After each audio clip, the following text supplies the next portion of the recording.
Saudara-saudariku, alhamdulillah kita buka pertemuan kita di malam ini dengan syukur kepada Allah Subhanahu wa taala. Dengan bersyukur insyaallah lebih melapangkan keadaan hati kita. Orang yang pandai bersyukur insyaallah hatinya akan Allah bersihkan dari penyakit-penyakit yang tidak baik.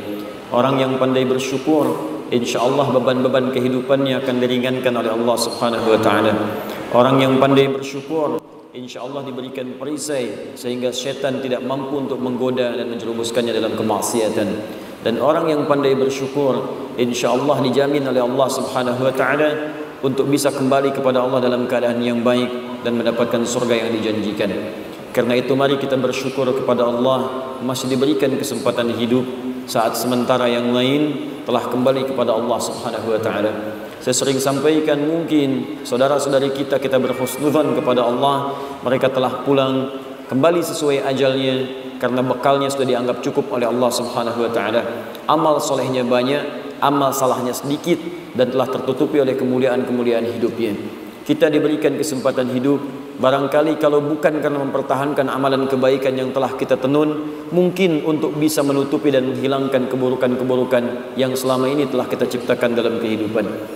Karena itu segeralah berlomba, karena sekarang sudah banyak orang mengalami perlombaan untuk beramal soleh. Kalau Anda tidak memulai sekarang, Anda akan tertinggal.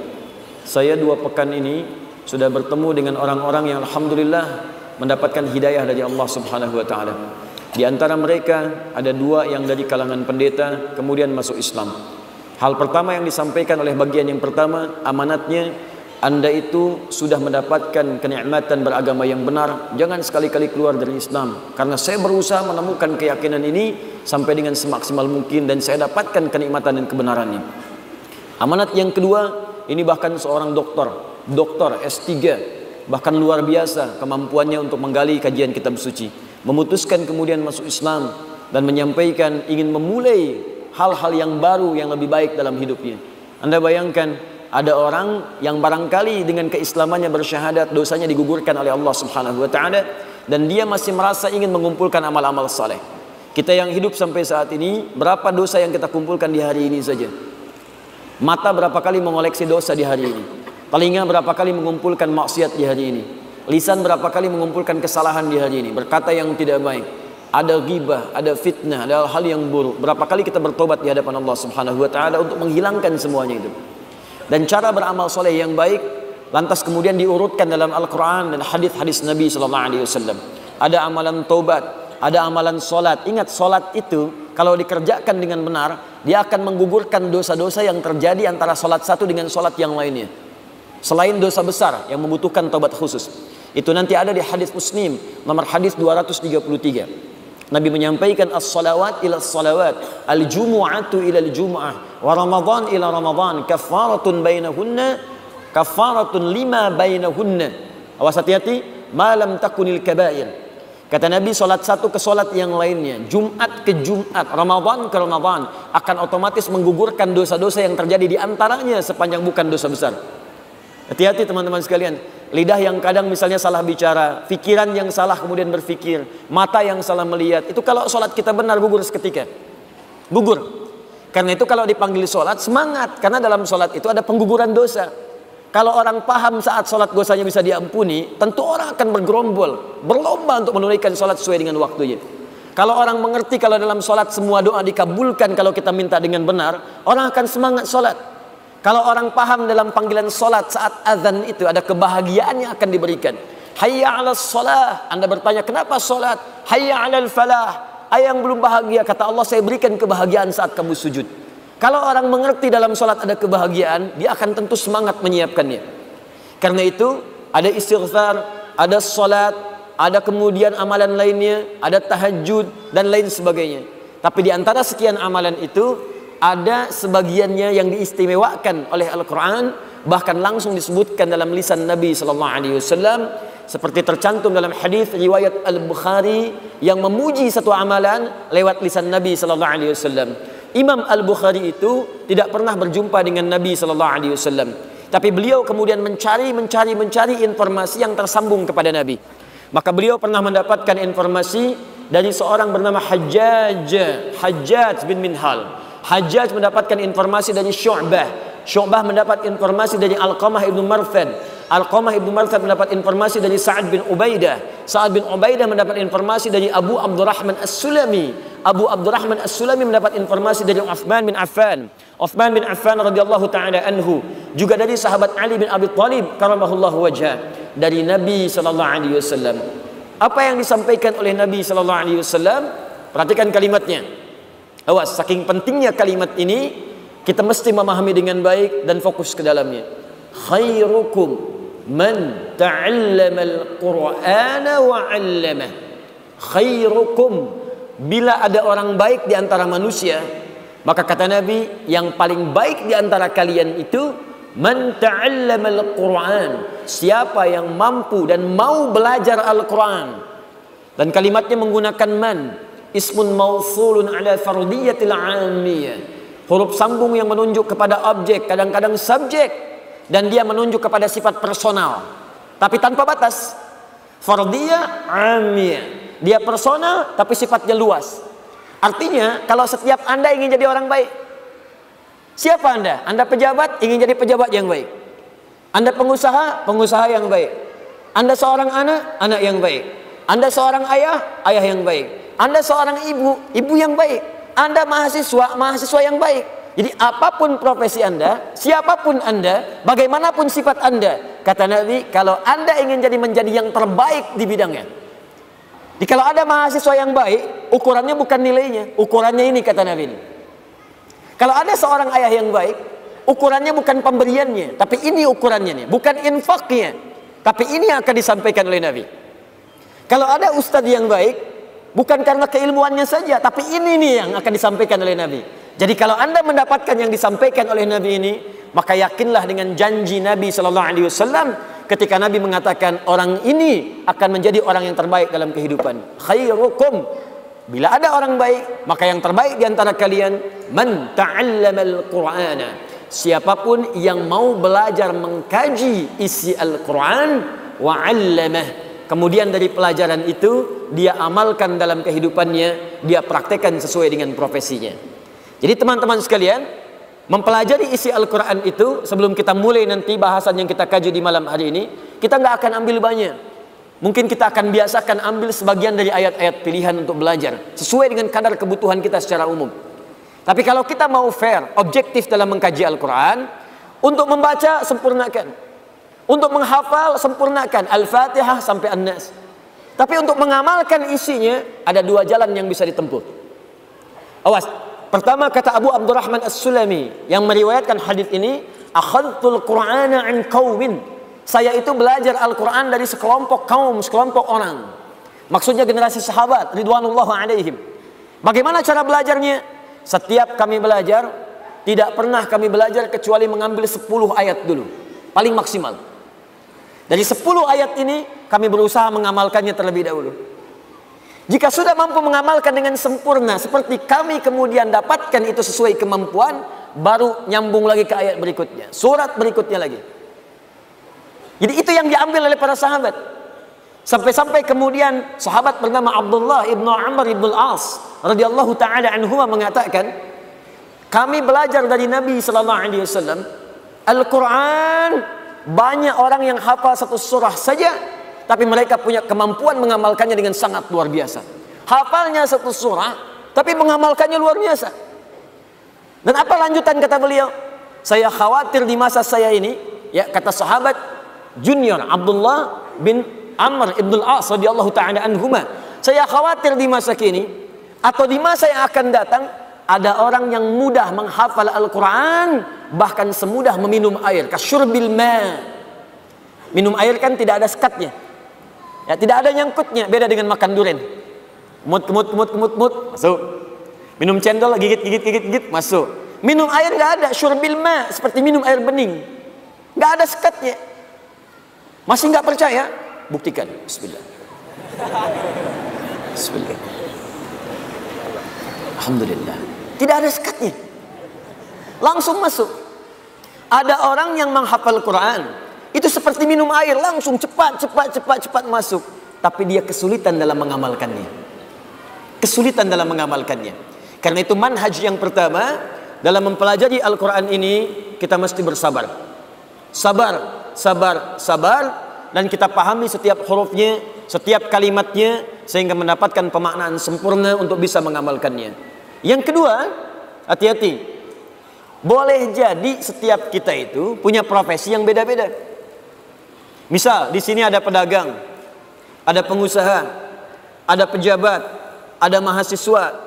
Ketika Anda kemudian akan beraktivitas sesuai dengan aktivitas Anda, maka bolehlah Anda mengeluarkan sebagian ayat Al-Quran sesuai dengan profesinya.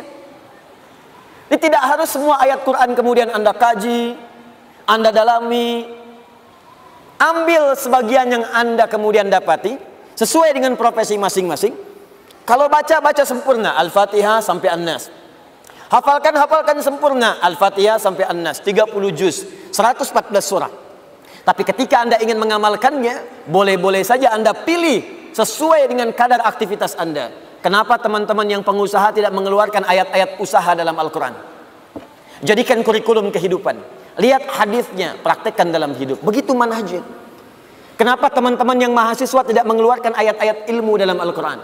Bukankah di situ banyak rahasia? Kawan, bukan sekedar diajarkan bagaimana cara belajar. Di Al-Quran ada rumus cepat bagaimana mendapatkan akselerasi pengetahuan yang langsung diberikan oleh Allah Subhanahu wa Ta'ala. Jika Anda dapatkan itu, Anda bisa jadi manusia yang kelima di antara 4 yang sudah ada. 4 pertama, cepat hafal, lambat lupa. Yang kedua, cepat hafal, cepat lupa. Yang ketiga, lambat hafal, lambat lupa. Yang keempat, ini yang paling susah, lambat hafal, cepat lupa. Bisa dipahami? Belum. Terangkan lagi. Dari mulai mic lancar sampai mic macet, terangkan. Ya. Sudah 2 jam, paham? Ya.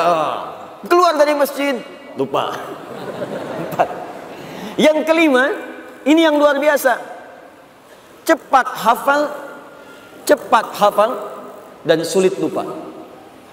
Jadi mau lupa susah, bukan mau hafal. Jadi kalau orang itu kan mau hafal susah, ini mau lupa susah. Biasanya kan yang begitu utang. Biasanya utang, mau lupa susah. Ini ilmu. Jadi dia cepat hafal, mau lupa sulit. Itu yang luar biasa. Itu ada rahasianya. Kenapa teman-teman tidak dikeluarkan dan kemudian dikaji itu semua? Nah, rumus cepatnya, sebelum kita masuk ke materi intinya, rumus cepatnya kalau ingin seperti itu, kajian tematik, tafsir maudhu'i, digabungkan dengan hadis Nabi SAW, itu banyak para ulama telah mengarang kitab hadis. Di antara kitab hadis populer adalah kitabnya Imam Al-Bukhari, Al-Jami' As-Sahih Al-Musnad Al-Mukhtasar min umuri Rasulullah sallallahu alaihi wasallam wa sunanihi wa ayyamihi, disingkat menjadi Sahih Al-Bukhari. Allah khair. Disingkat menjadi Sahih Al-Bukhari. Alhamdulillah.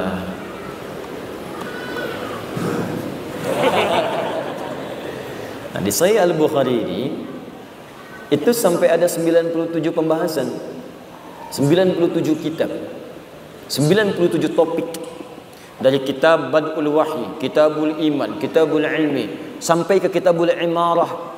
Dari mulai kitab iman, bagaimana menata iman, bagaimana mencari pengetahuan, bagaimana menata pemerintahan, bagaimana kita menjalani bisnis, ada sampai kitab sakit ada. Kalau Kitabul Marid, kitab sakit, Anda bayangkan. Kalau sakit bagaimana berdoanya? Kalau sakit bagaimana cara memohon obatnya? Ada. Dan indahnya dibuka dulu dengan ayat Al-Quran, baru hadis-hadis Nabi-Nya SAW. Nah, yang kedua, ada yang sifatnya juga ayat-ayat umum yang bermanfaat untuk semua lintas profesi. Barangkali penting ayat-ayat ini untuk kita kaji, sehingga melahirkan kemudian pemahaman sempurna untuk semua dan motivasi dalam menjalani kehidupan. Di antara ayat-ayat itu ada yang terkumpul dalam satu surah, ada yang tergabung dalam 2 surah di asbabun nuzulnya, juga ada yang terpisah ayat-ayat menyendiri walaupun tergabung di surah tertentu. Di antara sekian banyak ayat itu, kita akan keluarkan malam ini 2 surah sekaligus yang turun bersamaan, bahkan urutannya berurutan dalam mushaf, urutan 93 dan urutan 94 dari 114 surah yang termaktub dalam mushaf, yang menjadikan firman Allah Subhanahu wa taala tertuliskan di dalamnya, yaitu surah Ad-Duha dan surah Al-Insyirah atau surah Asy-Syarah atau surah Alam Nashrah. Malam ini kita akan bahas, mudah-mudahan ada manfaat di balik dua surah itu yang bisa memotivasi kita. Dan yang paling penting, semoga dengan bahasan dua surah itu status kita malam ini insyaallah naik menjadi khairukum man ta'allamal Qur'ana wa 'allama, yaitu umat terbaik, orang baik yang pernah hidup di muka bumi insyaallah. Tidak cukup dengan amin, mari kita mulai kemudian bahasannya terlebih dahulu. Saya mohon izin, maaf sebentar. Saya ingin ingatkan dulu, mohon bersabar kalau belajar dengan kami, terkhusus belajar tafsir. Saya pun tadi sampaikan siang di Masjid Al-Fathu, saya ini tipikal orang yang tidak terbiasa menyampaikan makna secara umum. Jadi makna ad-duha itu secara umum begini, saya tidak terbiasa. Saya itu pecinta Al-Quran, sangat cinta dengan Al-Quran, senang dengan Al-Quran. Dan Al-Quran itu semua huruf yang merangkai itu mukjizat. Jadi sayang kalau nggak dibahas setiap hurufnya. Setiap hurufnya, bahkan harokatnya. Bukan cuma ayatnya. Ayat itu gabungan dari kalimat. Kalimat itu gabungan dari huruf-huruf. Huruf-huruf pun punya harakat. Dan Al-Quran dahsyatnya, setiap huruf harakatnya itu punya makna. Karena itu ketika Nabi menyampaikan, kalau anda ingin jadi orang baik, bahasa Nabinya, man ta'allama, bukan darasa. Saya coba tuliskan sebentar. Terlihat ini? Belum, karena belum saya tulis. Kalau nampak itu yang repot, ya. Nah. Jelas?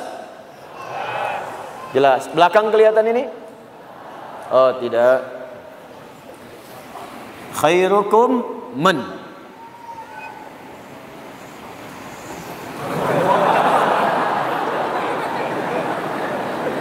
Ta'allama. Ta'allama. Sekarang kelihatan? Alhamdulillah. Kaci dah pisan atau mami teka tinggal nih. Sagung kia. Tuh. Man ta'allama. Ta'allama diartikan secara bahasa artinya belajar. Sedangkan belajar itu punya dua kata setidaknya dalam bahasa Arab. Satu, darasa.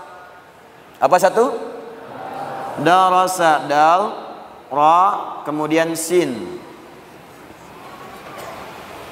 Darasa, darasa, darasa.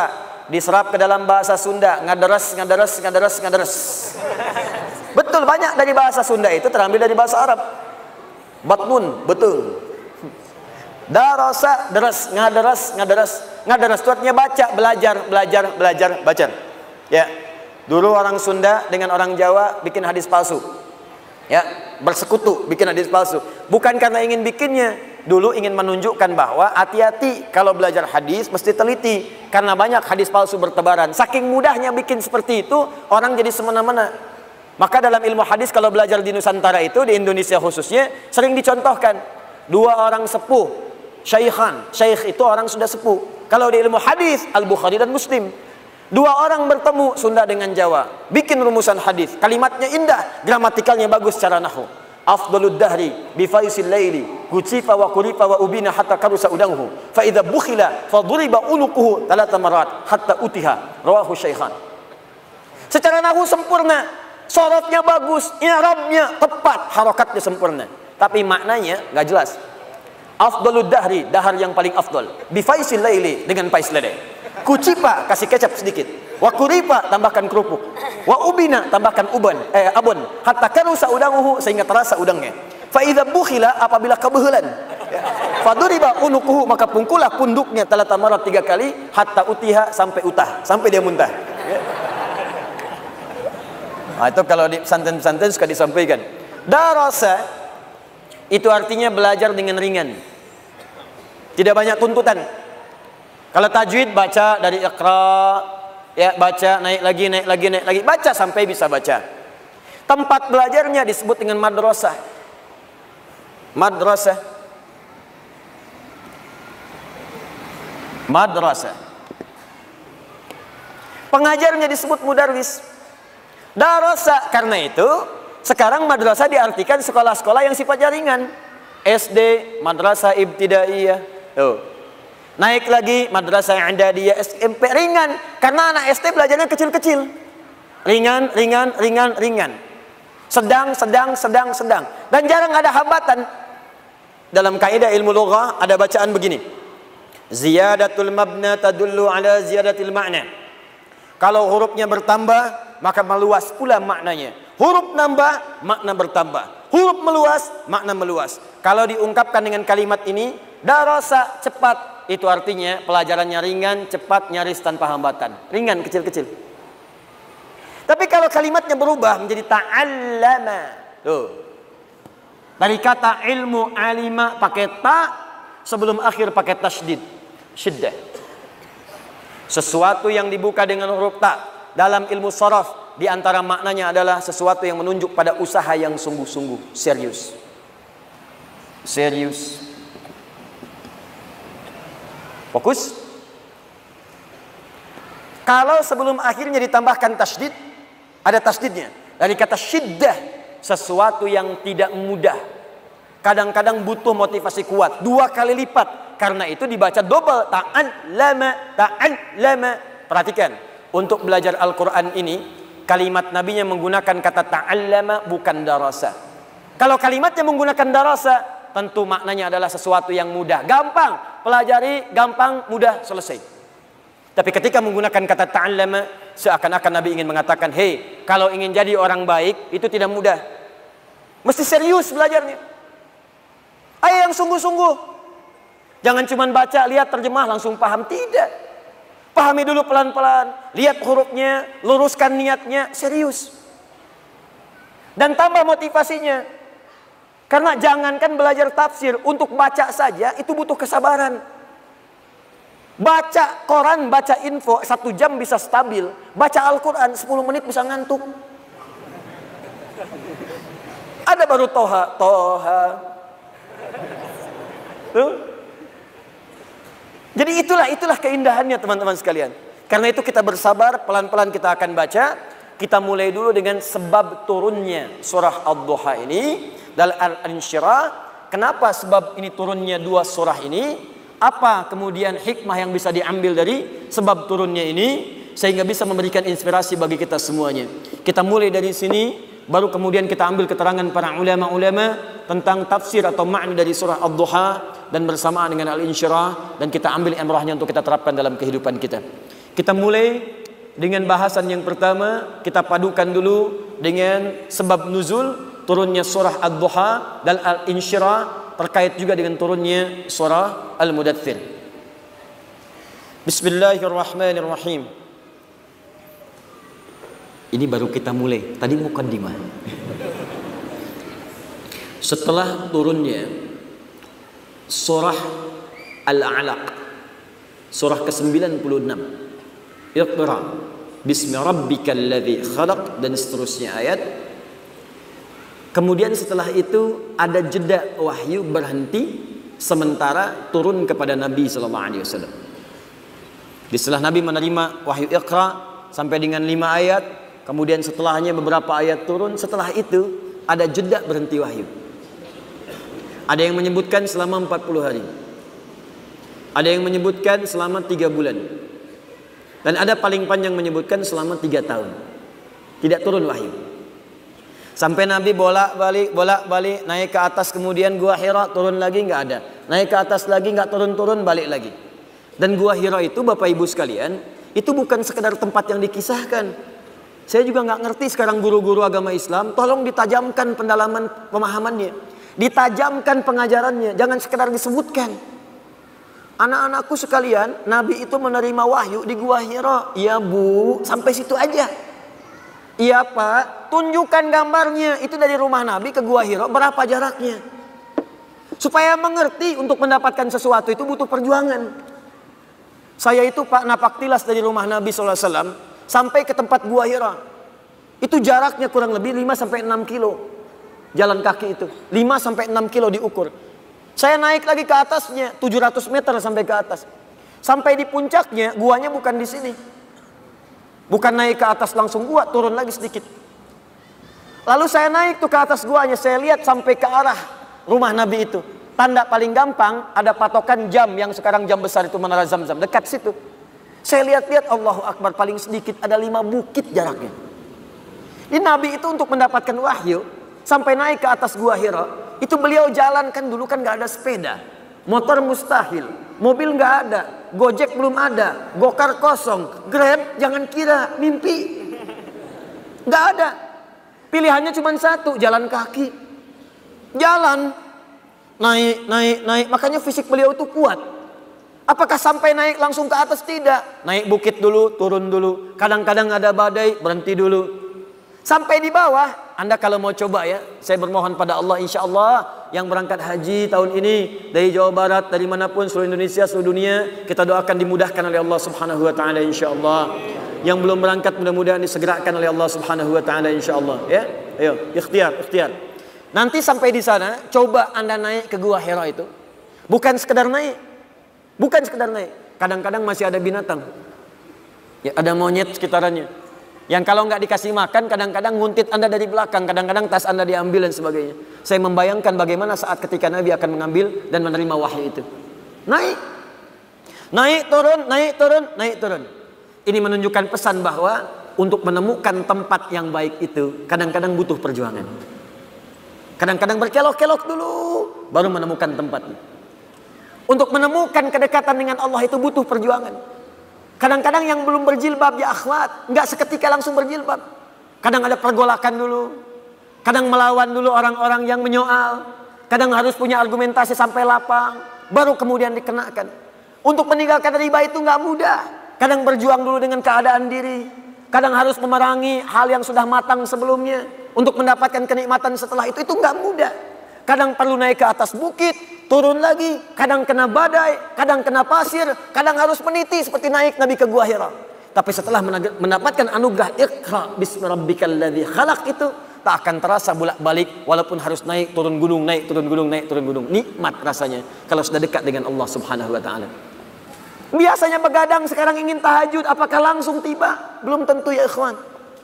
Dulu untuk bola bisa begadang, tunggu sambil minum kopi, nungguin champion, sampai bikin kacang di sampingnya, ditungguin sampai malam. Ada yang makan popcorn, ada yang macam-macam hanya untuk nonton. Mau pindah ke tahajud belum tentu langsung seketika terjadi. Tungguin dulu, setting alarm, kuatkan niat, bangun jam 3, alarm jam 2, jam 2:15, jam setengah 3. Alarm jam 2 mematikan yang jam 2:15. Alarm 2:15 mematikan alarm yang setengah 3. Alarm setengah 3 untuk persiapan dulu. Belum tentu mudah. Naik turun. Nah, setelah periode Iqra itu, tiba kemudian wahyu berhenti sementara waktu. Kita ambil batas paling maksimal misalnya sampai dengan 3 tahun. Minimalnya riwayatnya 40 hari. Para ulama kemudian menyimpulkan, kenapa Allah dalam hal ini memberikan jeda kepada Nabi sebelum muncul kemudian wahyu yang berikutnya. Perhatikan hikmahnya dengan sangat indah. Pertama kata para ulama, untuk memberikan pesan kepada Nabi agar diteruskan kepada umatnya, agar terbiasa memahami makna Al-Quran dan mendalami serta mengamalkannya sebelum dia memperbanyak bacaan-bacaan kepada yang lainnya. Jadi menghatamkan Quran itu bagus, mengejar khatam bagus, baca bagus. Tapi yang lebih disukai itu apa yang sudah dibaca, dalami, pahami supaya bisa diamalkan. Di kebanyakan orang sekarang mengejar kemudian setoran hafalan, mengejar banyaknya bacaan, mengejar khataman, cuman sayangnya apa yang dibaca nggak dipahami. Anda khatam dalam sebulan 3 kali, tapi yang dibaca-baca itu nggak ngerti apa manfaatnya untuk Anda. Pahala ada, cuman keberkahan dunianya nggak dapat dan kemuliaan akhiratnya berkurang. Maka mulailah dengan manhaj yang diajarkan oleh Nabi SAW. Sedikit, bagus. Hafalkan, boleh banyak. Tapi dari semua apa yang kita dapatkan itu, milikilah jeda waktu untuk mengamalkannya. Saran saya begini, kalau bisa, misal bulan ini saya ingin paham makna Al-Fatihah. Bulan depan saya mulai juz amma. Bagi. Kalau perlu sehari seayat gak apa-apa. An-Naba 40 ayat misalnya, besok saya ayat pertama dulu. Besoknya lagi ayat keduanya. Lihat tafsirnya, jajarkan maknanya, usahakan amalkan dalam hidup. Kalau sudah begitu, hidup antum itu terisi berkah. Enak. Setiap waktunya dengan Quran, dengan enak, keberkahannya nikmat sekali. Dan terisi waktunya, walaupun sehari hanya 1 ayat. Nah, apa yang terjadi setelah itu? Tiba-tiba Nabi naik ke atas Gua Hira, siang-siang. Tidak ada wahyu turun, diputuskan turun oleh beliau. Siang itu juga. Di pertengahan jalan, tiba-tiba ada panggilan kepada beliau. Ini diabadikan dalam hadis riwayat Al-Bukhari yang tentang kitab Bad'ul Wahyi, hadis nomor 4 sampai 5, riwayat sahabat Jabir bin Abdullah radhiyallahu taala anhu. Tiba-tiba kemudian ada panggilan dari atas, Muhammad. Muhammad. Nengok kanan tidak ada orang, kirinya kosong, depannya enggak ada orang, belakangnya kosong. Begitu melihat ke atas, ada satu sosok. Kana yaqudu bainas sama'i wad dunya, seperti orang yang duduk antara langit dengan bumi. Sama wal ard, antara seperti duduk di antara langit dan bumi, melihat ke bawah, mengatakan Muhammad, Muhammad. Masya Allah. Mas, siapa namanya? Dzul Khair, orang yang punya kebaikan. Mas Dzul Khair siang-siang ke Al-Khuwa, i'tikaf dari zuhur sampai jam 2, udah kosong, gak ada orang sama sekali. Keluar dari Al-Khuwa, tiba-tiba ada panggilan di luar, Dzul. Hah? Depan kosong, belakang gak ada orang, kanan kiri kosong. Dzul. Lihat ke atas, makhluk besar, rambut panjang, jubah putih. Dzul. Oi. Apa responnya? Kata Nabi, faru'ibtu minhu. Saya khawatir, takut sampai bulu kuduknya naik. Lalu saya tinggalkan tempat itu dengan cepat. Sampai kemudian bertemu dengan Sayyidah Khadijah. Sampai kemudian digandeng tangannya, Nabi katakan, dathiruni, dathiruni. Riwayat lain, zammiluni, zammiluni. Sampai seketika sudah tenang, disampaikan kalimat, turunlah kemudian surah Al-Mudaththir. Ya ayyuhal mudaththir, qum fa'anzir, wa rabbaka fakabbir. Dan seterusnya ayat. Itu ayat perintah dari Allah langsung kepada Nabi untuk berdakwah secara terang-terangan, untuk mengamalkan ilmu. Ini kata para ulama hikmah yang kedua. Jadi kalau kita ingin mengamalkan sesuatu, ingin beramal, ingin ibadah, jangan sampai kita ibadah sebelum punya dasar ilmu yang matang. Nabi saya diminta beribadah, beramal, berdakwah, itu diminta berilmu dulu. 3 tahun masanya. Belajar, 40 hari paling minimal. Ini pelajaran bagi kita. Sebelum kita mengamalkan sesuatu, dasari dengan ilmu dulu. Ingin salat tahajud, belajar dulu. Ingin kita sedekah, pelajari supaya maksimal. Apalagi ketika kita ingin menyampaikan pada orang lain, pelajari dengan baik, pahami dengan baik, baru kita sampaikan. Maka terjadilah kematangan dalam pengetahuan kita. Kasus yang pertama, wahyu tertunda dalam tanda petik turun kepada Nabi dengan hikmah tertentu. Tiba kemudian peristiwa itu terjadi lagi. Bagaimana peristiwanya? Dalam masa setelah itu turun wahyu, sampai kemudian terputus dalam jangka waktu sekitar 2 sampai dengan 3 malam. Saking dahsyatnya, maaf, Nabi malam itu kemudian bermohon kepada Allah, belum turun. Malam kedua, belum turun. Yang ketiga pun belum turun. Sampai-sampai di malam ketiga ini, istrinya Abu Lahab, bibinya sendiri. Abu Lahab kan bagian keluarganya, keluarga Nabi SAW, yang kemudian disampaikan dalam Al-Quran tentang kecamannya. Istrinya Hammalatul Hatab datang kepada Nabi Muhammad SAW. Inna sahibaka qad qalah. Hei, kata istrinya Abu Lahab, awas hati-hati, kata istrinya Abu Lahab, hei, inna sahibaka qad qalah. Sungguh, fokus, sungguh sahibmu ini maksudnya kepada Allah, yang biasa memberikan firman kepadamu, yang biasa menyampaikan berita kepadamu, kayaknya sudah meninggalkanmu ya. Dia datang dengan mengolok-olok. Wah, sekarang Muhammad sudah ditinggalkan ya. Ah, Muhammad sudah seperti orang gila ya. Ya, Muhammad sudah nggak ada pendamping ya. Ya, Muhammad sudah sendirian dia sekarang ya. Bayangkan teman-teman, biasa menerima wahyu, kemudian terputus. Mirip begini nih, mirip begini. Maaf ya, maaf. Anda misalnya pasangan suami istri. Hari pertama SMS ada, telepon ada. Hari kedua ada, hari ketiga nggak ada kabar. Hari berikutnya nggak ada kabar lagi. Hari berikutnya lagi belum ada kabar juga. Kira-kira perasaannya bagaimana? Nggak usah suami istri lah, anak misalnya. Anak berangkat sekolah keluar, berangkat ke Amerika. Hari pertama belum ada kabar. Hari kedua nggak ada kabar. Hari ketiga nggak ada kabar juga. Perasaan Anda bagaimana? Gelisah. Tiba-tiba kemudian ada yang mengatakan, udah ditinggalin anak ya. Udah nggak diperhatiin ya sama suami ya. Kayak orang gila aja udah nggak ada temennya. Bagaimana perasaan Anda? Saking cintanya Nabi kepada Allah Subhanahu wa taala, beliau merindukan Allah dengan turunnya wahyu. Tapi apa yang terjadi?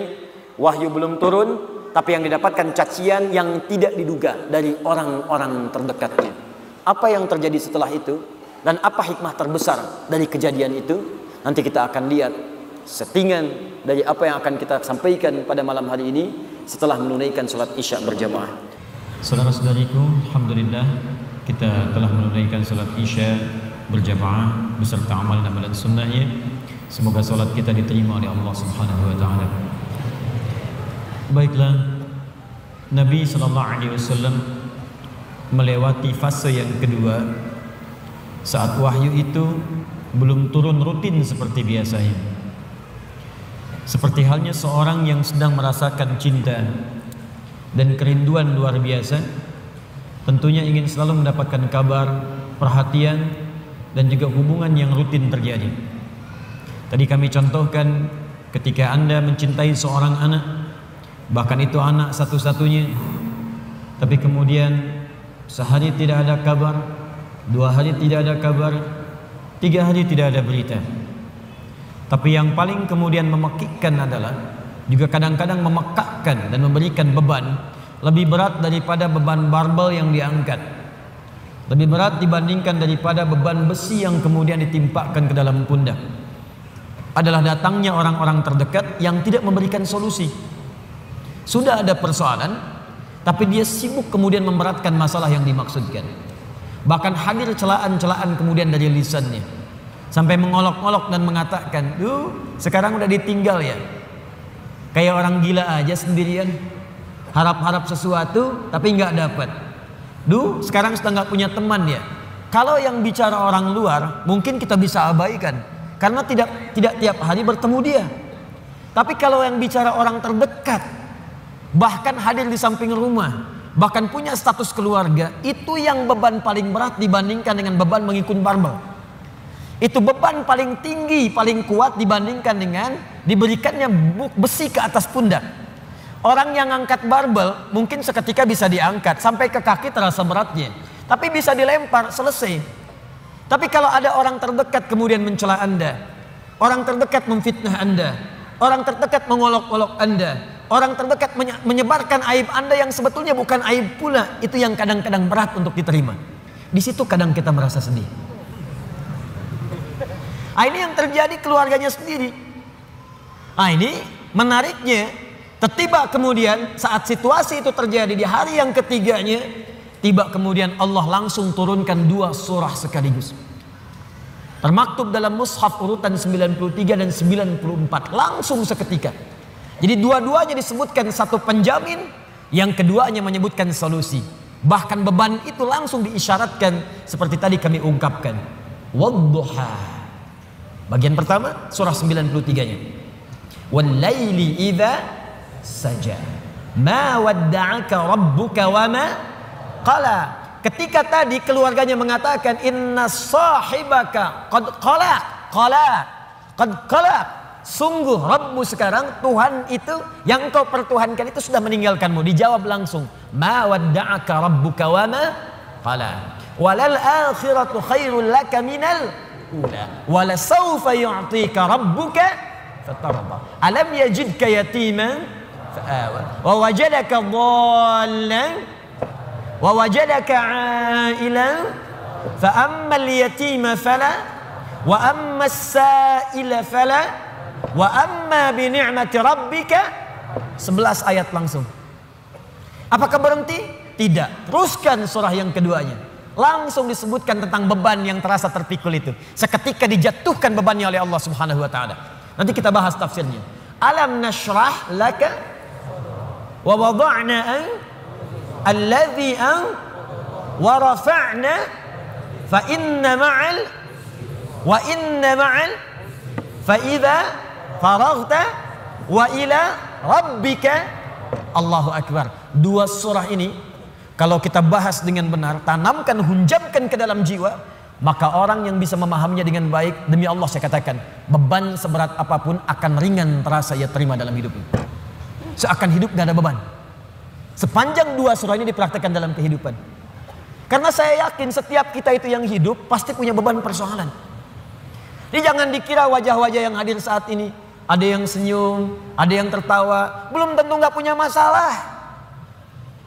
Kadang-kadang tersimpan untuk merasa menghilangkan persoalan itu ketawa. Untuk merasa menghilangkan beban itu tersenyum. Bukan berarti masalahnya hilang. Dan yang paling berat adalah hal-hal yang tidak kita duga sebelumnya. Masalah itu hadir di sekitaran orang-orang dekat kita tersendiri. Dan penyebab persoalan itu adalah orang-orang yang tidak kita duga sebelumnya. Abu Jahal itu partner Nabi sebelum masuk Islam. Dalam apa? Dalam persaingan olahraga. Sering bergulat juga. Dan selalu Nabi menang. Abu Jahal selalu kalah. Kalah. Sampai seketika dikalahkan oleh Nabi, kalah lagi. Sampai penasaran dengan Nabi. Abu Lahab itu teman-teman sekalian, paman Nabi, bahkan anaknya menikah kemudian dengan putri Nabi SAW. Tidak mudah. Tapi apa yang terjadi? Beban itu yang paling berat yang ada di sekitarannya. Melebihi beban di kantor, melebihi beban di kampus, melebihi beban di pemerintahan, melebihi beban di pekerjaan. Saya mau tanya pada Anda, Bapak yang kerja di kantor, berat mana? Maaf ya, berat mana menghadapi pekerjaan yang rumit di kantor atau istri yang selalu cerewet? Maaf Bu ya. Atau ibu deh, berat mana menyiapkan masakan dengan suami yang sering marah-marah? Amin. Tidak mudah. Karena itu kalau yang berat saja sudah ringan bagi diri kita, maka yang kecil nggak ada apa-apanya. Yang kecil tidak ada apa-apanya. Dan teman-teman mohon maaf ya, selama kita hidup, fitrah kehidupan itu bersanding dengan ujian dan masalah. Supaya kita dapat pahala. Bukankah dari masalah itu kemudian ada kesabaran? Bukankah karena masalah Anda rajin tahajud? Besok mau ujian di kampus, malamnya tahajud.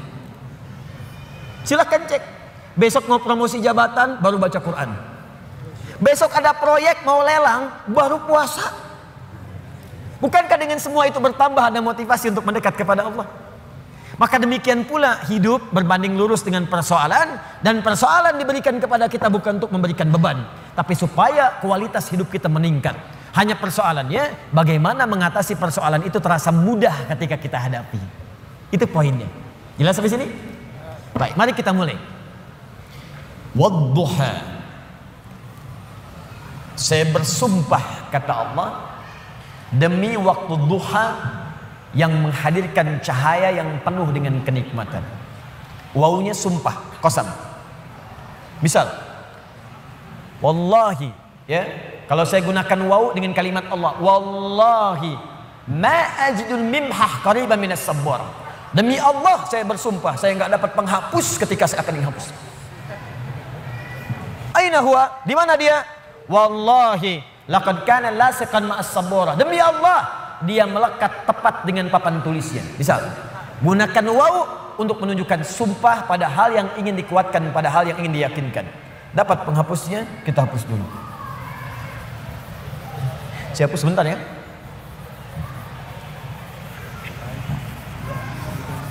Gak apa-apa, ini memang seperti ini fitrahnya. Ya. Pertemuan kedua ke Eloquent. Datang sendiri, menangkan sendiri, ngapus sendiri, ya. Panitia nawarkan door prize, ya. Nawarkan mic, selesai, masuk surga. Alhamdulillah. Ayo lihat, saya ulang ya pelan-pelan. Wadduha, wadduha.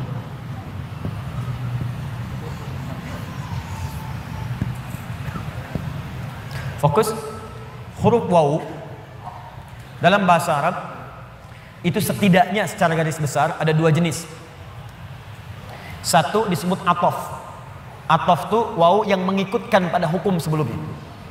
Misal, buka Quran surah ke-2 Al-Baqarah ayat 127, paling kiri sebelah atas. Wa idh yarfa'u Ibrahimul qawa'ida minal bait wa Ismail. Wa Ismail. Dan pelajarilah, ingatlah, pahami ketika Nabi Ibrahim ditugaskan oleh Allah untuk meninggikan bangunan Ka'bah, ditinggikan. Wa Ismail, dan Ismail ikut mengerjakan itu. Saya ulang, dan Ismail ikut mengerjakan itu. Jadi ketika ada huruf waw di tengahnya, itu artinya mengikutkan satu orang kepada yang lainnya dalam pekerjaan yang sama. Zahaba Ahmad ila Masjid Al-Ukhuwah wa Ali. Ahmad pergi ke Masjid Al-Ukhuwah dan Ali ikut ke situ. Itu waw athaf. Tapi kalau ada huruf waw misal berada di awal ayat biasanya dalam setiap awal surah, dan harokat setelahnya itu kasrah. Harokat setelahnya itu kasrah. Jadi waw ada kalimat, di akhir kalimat itu harokatnya kasrah. Atau kasrahnya tidak ada tapi ditutup dengan alif. Alifnya alif belok begini. Itu menunjukkan wawunya sumpah, qasam, sumpah.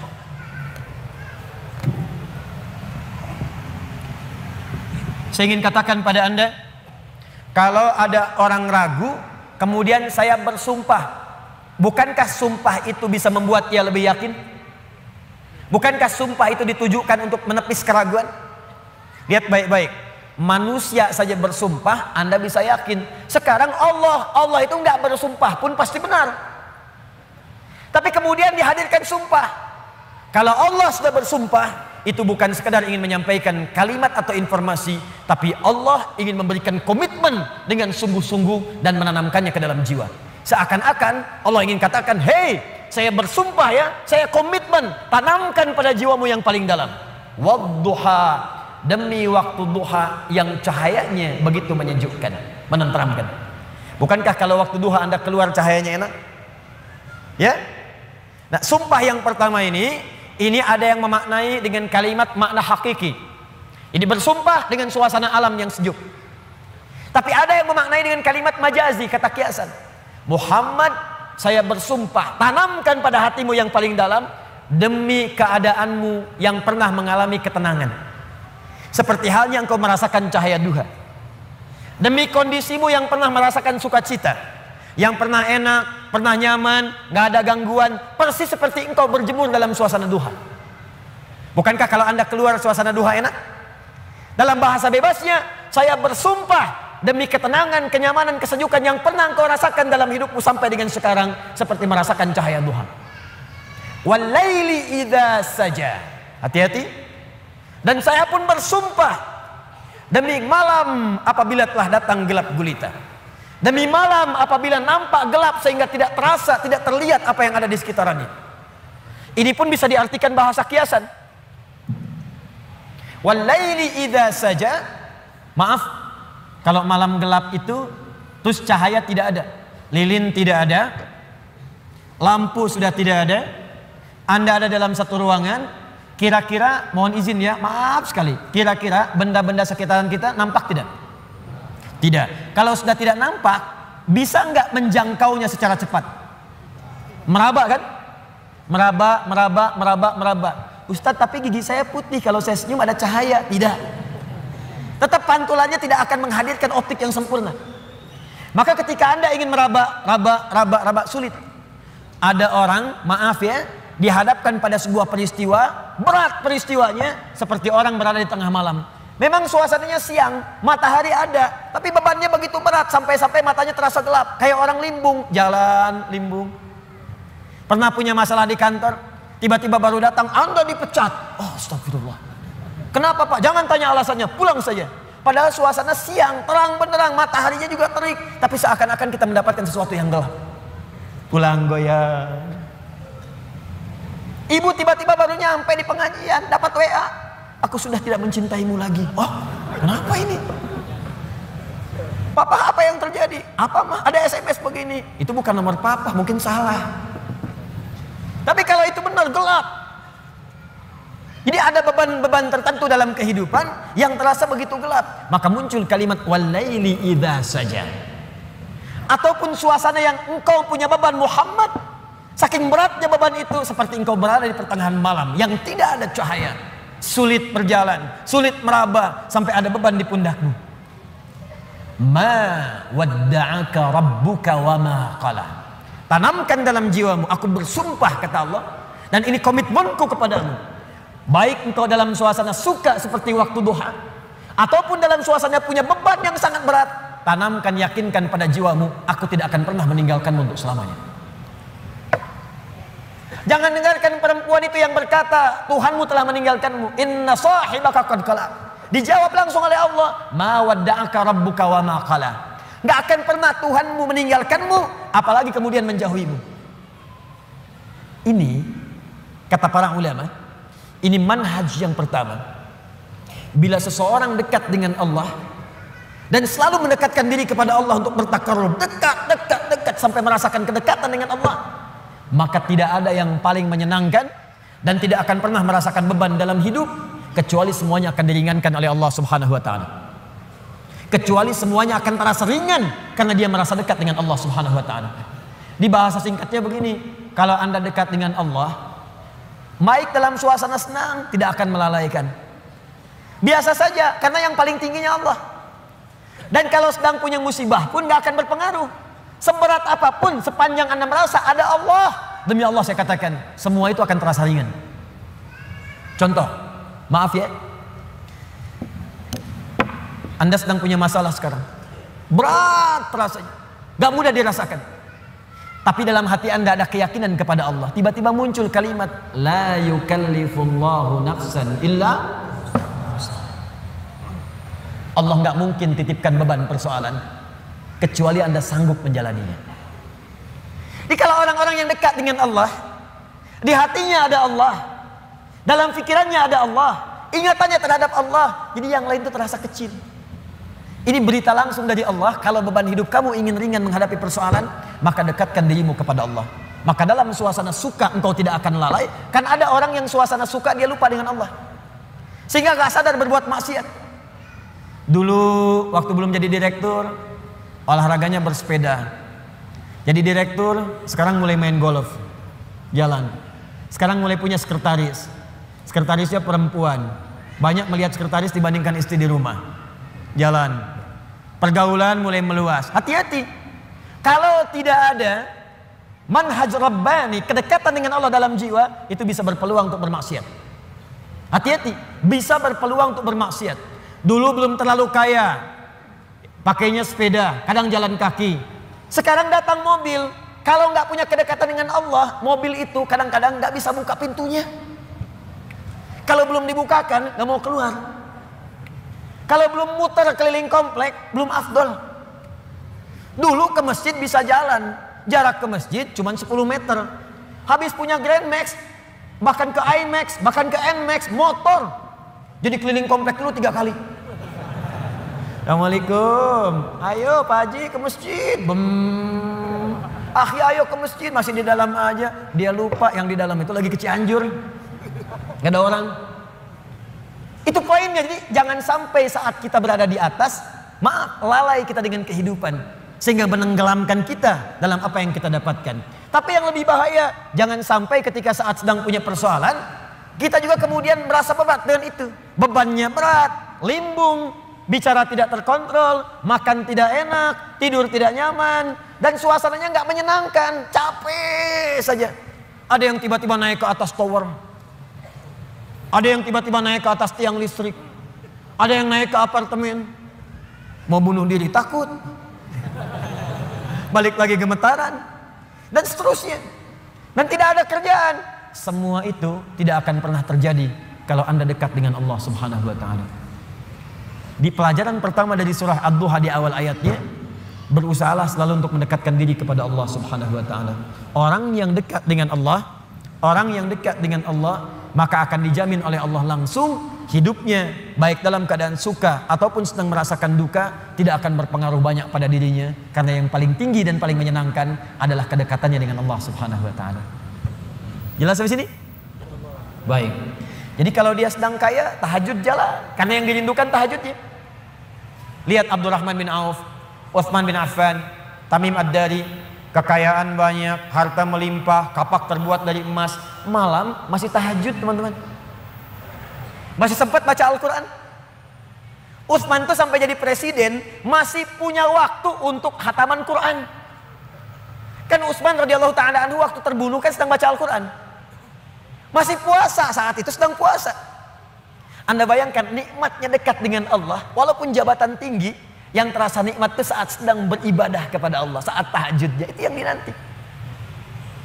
Nabi itu kedudukannya paling tinggi, tapi kapan merasakan kenyamanan? Saat tahajud, sampai tak terasa rakaat pertamanya 5 juz 4 halaman. Paling sedikit 100 ayat. Saya mau tanya pada Anda, pernah nggak merasakan kenikmatan seperti itu? Apakah nikmat saat dapat door prize, apa saat baca wadduhanya? Ayo coba rasakan, sampai hadir situasi itu. Sampai enak, tahajud tuh diburu gitu. Bukan karena IPK-nya dapat 4. Bukan karena dapat proyek besar. Tapi yang dirasakan, ya Allah, terima kasih Engkau titipkan ini. Dan dia kejar siapa yang memberikannya. Kejar malamnya, kejar bacaan Qur'annya, kejar puasanya. Itulah yang sesungguhnya hakikat dalam kehidupan kita. Satu poin pertama. Kalau ada orang yang sudah bisa mendekat kepada Allah, maka Allah jamin. Dalam syukurnya, dalam situasi dia tenangnya, nyamannya, dia tidak akan menjauh dari Allah. Dan dalam situasi dapat musibah pun tidak akan banyak berpengaruh dalam kehidupannya. 2. Allah bersumpah lagi. Walal akhiratu khairul laka minal. Ini yang hebat. Saya kemarin bikin quotes, lalu kita sebarkan. Ini sebetulnya di antara esensi surah Ad-Duha. Kata Allah, Muhammad, saya bersumpah kepadamu, yakinkan pada jiwamu, nanti saat kamu ke akhirat, suasananya akan lebih enak dibandingkan dengan sekarang. Akhirat itu lebih baik dari apa yang kamu rasakan sekarang di dunia. Maksudnya begini, kalau kamu sedang capek, kamu sedang ada musibah, kamu sedang lelah, sabar. Nanti kalau sudah pulang, semuanya akan hilang. Memang dunia itu tempat capek, karena memang tempat beramal. Sholat di dunia, kerja di dunia, puasa di dunia, baca Quran di dunia. Kenapa kita kerjakan? Supaya cari bekal untuk pulang ke akhirat. Nanti kata Allah kalau sudah pulang semuanya akan hilang. Jadi tenang aja teman-teman. Capek cuma sebentar. Ya capek cuma sebentar. Lelah gak apa-apa. Namanya juga dunia. Dunia itu memang tempat capek. Kalau nggak mau capek ya pulang. Dunia itu tempat capek. Dan kita memilih untuk hidup. Maka jalani itu, nikmati saja, kerjakan aja. Setiap kerja ada pahala, setiap kerja ada pahala, setiap sholat pahala, baca Quran pahala, niat mencari nafkah karena Allah pahala, merawat anak pahala, memberikan ASI pahala. Gak apa-apa, memang capek. Memang ya dunia sifatnya capek. Tobakan antobak, setiap tahapan tuh capek lagi, biasa. Supaya dapat bekal. Bukankah orang kerja dapat gaji? Dan enak kan kalau gajian? Dan kalau sudah dapat gaji, lupa kan 29 hari ke belakang? Anda itu bekerja, kerja, berangkat gelap, pulang gelap. Tapi kalau sudah dapat gaji, semua itu kan hilang lupanya. Pergi ke Lembang, ya, jalan sama keluarga. Ada yang ke Palembang, beli pempek. Ada yang ke Lembang, beli mak Lembang. Ada. Semuanya kayaknya hilang aja. Besoknya kerja lagi. Kata Allah, saya janjikan yang lebih dahsyat. Kamu sabar saat di dunia, karena dunia memang tempatnya capek. Kamu cari bekal aja. Nanti saat pulang ke akhirat, saya berikan yang lebih indah dan gak akan pernah ada capek lagi. Sholat, udah gak ada lagi. Jadi jangan pernah bercita-cita nanti di surga Firdaus saya tahajud lagi. Terlampau soleh. Udah gak ada. Baca Quran, gak ada lagi. Yang ada itu masuk surga dengan Qurannya. At-Tirmidzi, nomor hadis 2915. Dipakaikan di atasnya mahkota. Dipakaikan di badannya jubah kehormatan. Dipakaikan di tangannya gelang-gelang emas. Pakaiannya sutra. Quran surah ke-35 ayat ke-33. Jannatu adnin yadkhulunaha yuhallawna fiha min asawir, ya, min dhahabin wa lu'lu'a wa libasuhum fiha harir. Ahli Quran mau masuk ke surga pakai jubah, pakai mahkota, emas, sutra, semua naik. Apa yang terjadi? Dimintakan membaca Quran yang dia biasa bacakan saat di dunia. Jadi setiap dia baca, naik. Iqra wartaqi fa inna akhira qiraatika akhiru manzilatika. Baca Quran yang biasa engkau bacakan saat di dunia. Nanti akhir bacaanmu, di situ tempat tinggalmu di surga. Dan berita baiknya, dia bisa menggandeng bapaknya, ibunya, suaminya, istrinya, anak-anak, cucu ikut di belakang semua. Kalau mereka orang yang beriman dan soleh di hadapan Allah Subhanahu wa taala. Dipimpin oleh ahli Quran, naik ke surga. Dia bacakan sampai minal jinnati wan nas, puncak surga yang paling tinggi. Begitu nyampe di situ, dikunjungi oleh semua malaikat dari 8 pintu surga. Itu ada di Quran surah 13 ayat ke-24. Wal malaikatu yadkhuluna alaihim min kulli bab. Dan malaikat semua mengunjungi dia dari semua pintu, mengucapkan salam. Lihat kalimat pertamanya, salamun alaikum bima sabartum. Selamat ya, saat di dunia kamu sabar cari bekal, sabar capek, sabar mengeja huruf dari Iqra, sabar menghafal sampai ada yang mencela, sabar orang lain ngejar dunia, Anda ngejar akhirat, sabar. Orang lain cari ini, luaskan rumah, tambah mobil, tambah kendaraan, meninggal, gak dibawa. Anda sabar. Masya Allah. Orang akhirat. Saya ngelihat ada ahli Quran tuh, seringkali saya berhadapan dengan ahli Quran tuh dari daerah-daerah, seringkali menangis. Ada yang datang pengen setoran. Anda bisa kebayang gak, suaminya pekerja mungkin kasar, orang sebutnya kuli. Istrinya ngambilin kayu bakar, kadang ke sawah. Anaknya bahkan ada yang masih kemudian kecil-kecil. Tapi kalau Anda berkunjung ke rumahnya, semua makanan dihidangkan yang mampu dia suguhkan. Lalu keluar kalimat, alhamdulillah, Abi kalau bekerja dapat uang banyak sekali, 500 ribu. Sebulan 500 ribu, banyak sekali, syukur. Ternyata perempuan itu sudah punya sanad hafalan Quran 7 qiraat. Lelakinya hafal Quran, anaknya hafidz semua. Anaknya penghafal Quran semua. Anda ada di mana? Itu perlombaan, sabar, naik sampai ke atas. Jadi kalau sekarang sedang capek, nikmati, sabar. Besok kalau meninggal, gak ada capek lagi. Dan panggilannya sudah tenang kita, karena kerja kita selesai. Mirip begini, ada berita besok gajian, tenang kan? Malam tidur enak kan? Orang yang punya bekal itu, dia sabar itu, nanti di akhir sakaratul mautnya, dia tampakkan semua hasil pekerjaannya, sampai hatinya merasa tenang. Jadi gak terasa, tidur aja. Ya ayat Tuhan nafsul mutmainnah, ditarik, tenang, tidur aja, selesai. Tinggal dia jumpai Allah di akhirat nanti, mendapatkan hasil dari apa yang dia kerjakan. Makanya kata Allah, kalau sedang sholat terasa capek, apa jawabannya? Sabar ya, walal akhiratu khairul laka minal ula. Nanti di akhirat gak ada tahajud lagi. Kalau sedang menghafal Quran capek, sabar ya, nanti di akhirat gak ada menghafal lagi. Abadi sifatnya, wafat selesai hafalan itu. Kalau sedang kena musibah, sabar ya, sabar. Jalani dulu, zikir kepada Allah supaya dapat pahala. Nanti setelah meninggal, gak ada masalah lagi, tenang. Nanti pulang, selesai semua. Jadi kalau ini kita tanamkan dalam jiwa kita, setiap punya masalah, nanti beres kok insya Allah. Selesai kok. Memang saya jalani aja, sampai waktunya saya wafat, saya pulang, saya dapatkan semua kenikmatannya. Masya Allah. Ustadz beneran? Benar. Surganya banyak? Banyak Ustadz. Alhamdulillah. Tapi Ustadz, kalau di surga pengen ngerokok, bisa enggak? Ya kalau bisa silakan, ambil apinya di neraka. Ya, nikmat, sudah selesai. Kemudian apa yang terjadi? Wala saufa yu'tika rabbuka fatarda. Ini yang paling dahsyat.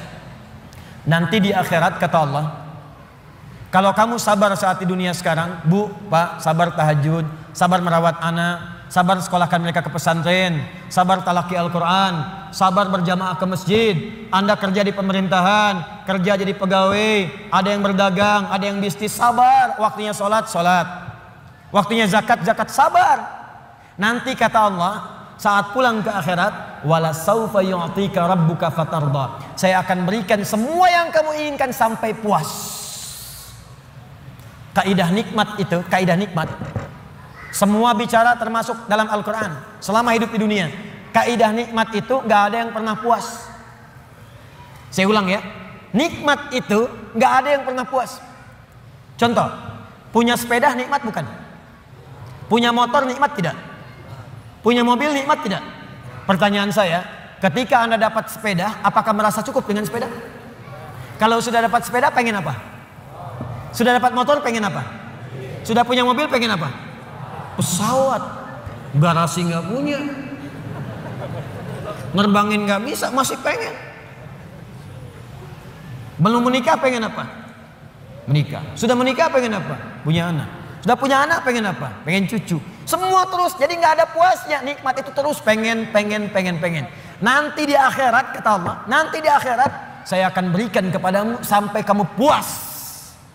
Sampai Anda mengatakan, ya Allah, cukup ya Allah, puas. Sekarang mah pengen terus, pengen. Nanti puas ya Allah, cukup puas. Ini semuanya nikmat. Sampai selesai semua. Makanya bersabar, dunia sebentar. Sebentar mas, besok meninggal, selesai masalah. Mau besok meninggal? Susah. Sabar. Dan alhamdulillahnya nggak ada yang dikasih tahu kapan meninggal. Kalau diberitahu, bisa jadi kita pun nggak semangat. Sebentar lagi Anda akan meninggal. Jam 8:45 lewat kemudian 45 detik. Waduh, kajian udah bubar nggak pulang di masjid aja. Astagfirullah. Kenapa Pak? 2 menit lagi. Ini amalan nggak terencana. Ini karena kita nggak tahu kapan wafat, kita bisa merencanakan. Malam ini tahajud insya Allah jam sekian. Saya mau istighfar jam sekian. Besok subuh di masjid A, zuhur di masjid B. Punya rencana. Dan ketika merencanakan, niat muncul. Dan itu niat ketika muncul, pahala dituliskan. Bukankah innamal a'malu binniyat? Innamal a'malu binniyat. Di ketika niatnya itu sampai, pahala dituliskan. Ini panitia ini nggak akan dihisab, nggak akan diberikan pahala berdasarkan mic-nya bunyi atau putus. Tapi udah ada niat nih, yang penting ada niatnya, ada pahalanya. Masalah bunyi putus, perjuangan saya di sini. Jelas ya?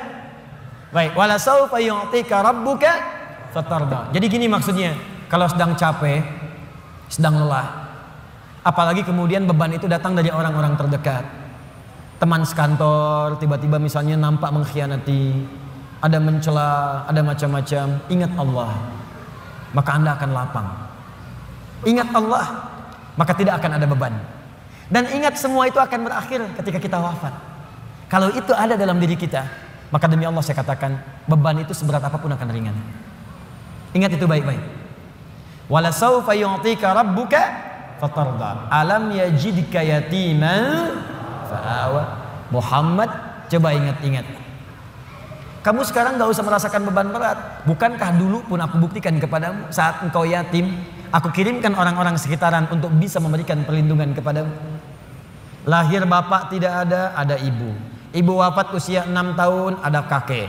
Kakek wafat usia kemudian Nabi Muhammad 8 tahun, ada paman. Ada semua. Ingat Muhammad SAW. Kalau sedang kamu merasakan beban, ingat senang yang dulu saya berikan. Manhaj yang ketiga. Kalau sedang merasakan kesulitan dalam masalah, kalau masalah ingin cepat diringankan oleh Allah, maka bandingkan masalah itu dengan solusi yang pernah dirasakan sebelumnya. Bandingkan persoalan yang sulit itu dengan kesenangan yang sudah dirasakan sebelumnya. Suami istri sedang punya masalah, malam ini punya persoalan, sampai nggak bicara. Coba duduk dulu baik-baik.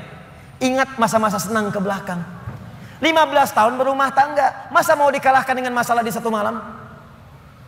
Ingat banyak senangnya atau banyak dukanya, banyak sukanya, banyak dukanya, banyak nyamannya, banyak masalahnya. Coba timbang-timbang lagi. Mungkin dengan menghadirkan nostalgia kesenangan itu, yang ini akan terasa ringan. Ma, kenapa malam ini kita mesti cemberut ya?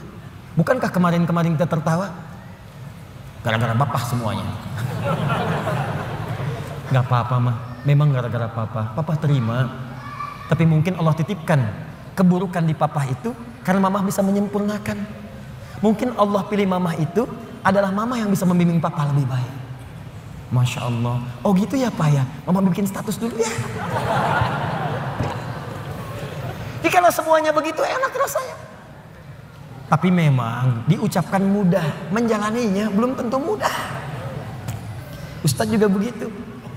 Ya, makanya jarang sekali ada ustadz ceramah bawa istrinya. Jadi kalau kita punya persoalan yang kecil-kecil sekarang, ingat masa lalu. Bu, Pak. Ya maaf di kantor ada masalah. Masalahnya hari itu. Jangan langsung merasa berat. Ada proyek gak selesai dimarahin sama bos. Anda kerja sudah 10 tahun, dimarahin baru hari itu. Senangnya kan banyak, udah 9 tahun. Masa persoalan sehari mengalahkan persoalan 9 tahun yang senang ke belakang? Kan tidak lucu. Anda gagal satu ujian, 9 mata kuliah lulus semua. Masa harus meratapi diri pada yang satu itu? Selesaikan. Mungkin di situ Allah ingin berikan anugerah supaya Anda paham lebih dalam. Mungkin disitulah kepakaran Anda supaya belajar lebih dalam lagi. Diangkat kemudian karena pakar itu, di masalah itu. Saya dulu itu setiap menghadapi pelajaran-pelajaran bahasa, apalagi balaghah, macam-macam dan sebagainya itu. Di situ perasaan awal pertama sulit saya hadapi. Begitu dihadapi rupanya Allah menginginkan kita lebih fokus pada masalah itu. Seakan awalnya susah, ternyata ada nikmat di balik itu. Itulah poinnya teman-teman sekalian. Kalau Anda sedang merasakan kesulitan, ingat masa-masa lalu saat Allah memberikan banyak nikmat dalam kehidupan kita. Jelas sampai di sini? Baik. Wa wajadaka dhallan fahada. Ingat Muhammad, dulu engkau belum pernah punya pengetahuan seperti sekarang. Engkau belum dapat bimbingan dari wahyu seperti sekarang. Ini dhallan di sini jangan sembarangan menerjemahkan ya. Di Al-Qur'an itu ada kalimat serupa tapi maknanya bisa beda. Ghairil maghdubi 'alaihim waladdallin.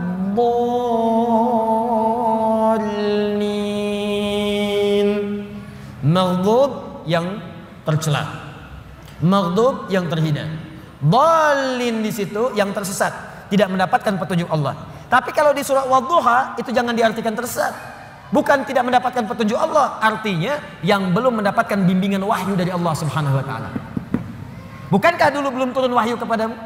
Bukankah dulu belum turun ayat-ayat Quran kepadamu yang membuat engkau semakin tenang sekarang? Lalu setelah itu fahada, datanglah kemudian ayat-ayat itu. Hada itu kata kerja, kata bendanya hudan. Al-Quran disebut dalam Al-Quran dengan nama hudan. Dzalikal kitabu la raiba fi hudan syahrul ramadhan alladzi unzila fihi al-Quran hudan linnas. Hudan. Wajadaka dhallan fahada. Muhammad, dulu kamu belum punya pengetahuan, sekarang dapat ilmu. Dulu kamu belum dapat bimbingan wahyu, sekarang dapat wahyu. Maksudnya apa? Ingat-ingat Muhammad. Sekarang saat kamu dapat beban seperti ini, jangan cepat banyak menyesali, karena banyak nikmat Allah yang lain yang bisa kamu hadirkan. Nikmat pengetahuan, nikmat kesehatan, nikmat mendapatkan bimbingan. Nah ini pun Bu, Pak, penting untuk disadari. Kalau sedang merasakan sulit di satu nikmat, maka ingat nikmat-nikmat yang lainnya. Misal, maaf ya, Ustadz saya diponis oleh dokter, jantung saya sakit Ustaz. Jantung kan sakit, tapi kan otak masih sehat, telinga masih sehat, lisan masih sehat, mata masih sehat. Salahnya manusia kadang-kadang mengaitkan penyakit dengan kematian. Teori wafat itu nggak butuh penyakit. Wafat itu kalau ajal tiba langsung wafat, nggak ada penyakit pun wafat. Banyak orang sehat wafat, banyak orang sakit bahkan sampai koma belum nyampe titik. Banyak orang sakit di rumah sakit, tapi yang meninggal bisa yang sehat duluan.